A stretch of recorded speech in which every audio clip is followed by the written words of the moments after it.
Ubizo Lungibize engalweni Ngiyokhalela abani nayi iphimbo lami liphindaphinde entabeni Ngithi inyawo zami ngibeleze kulomhlaba nemsini Ngifunana noxolo engalweni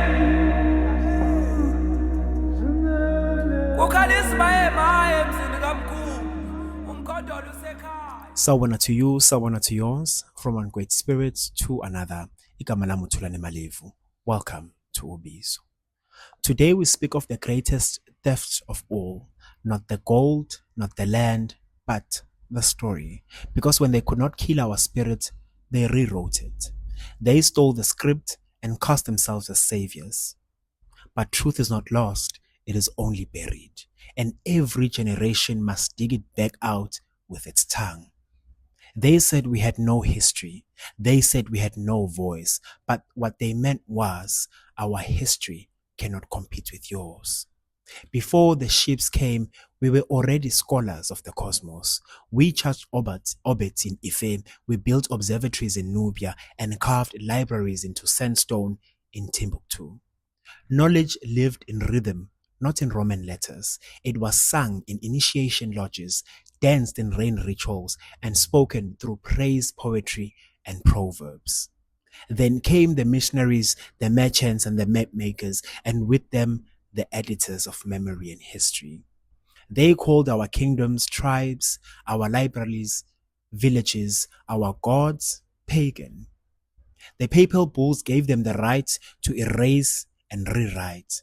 And with the stroke of a pen, the empires of Alkebulan vanished from the page, replaced by a single narrative, the dark continent discovered by light. A story left untold begins to rot. When the colonizer grew tired of war, he built a school, and the new weapon was the syllabus.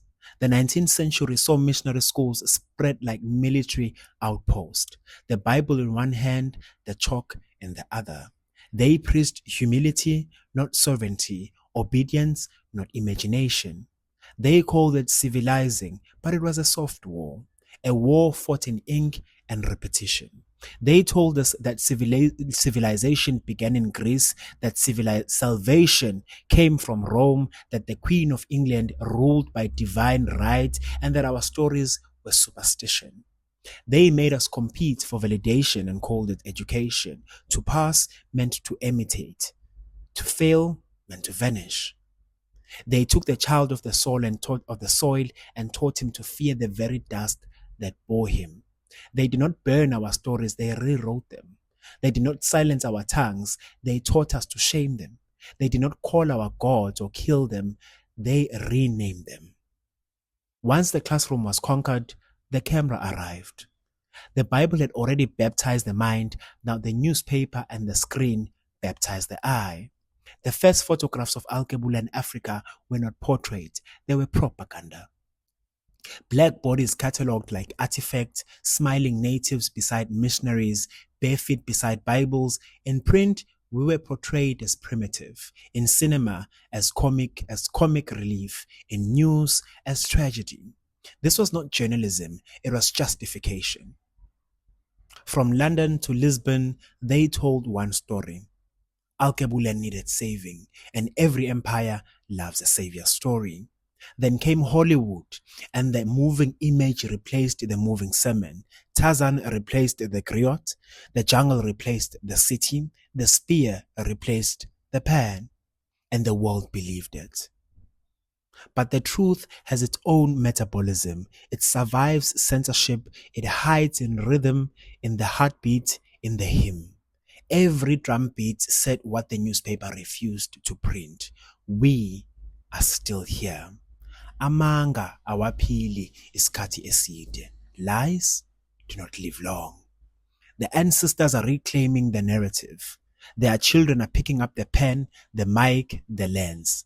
The griots are now filmmakers. The prophets are now poets. The historians are healers. And the healers are historians.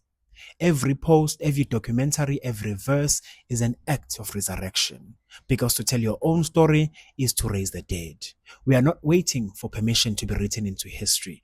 We are writing it in our mother tongues, in our rhythms, in our bloodlines. This is what empire feared most. A memory that refuses to die. We are the ink of our ancestors, the parchment of our prophets, the living scrolls of a story still unfolding. Storytelling is not entertainment, it is ceremony.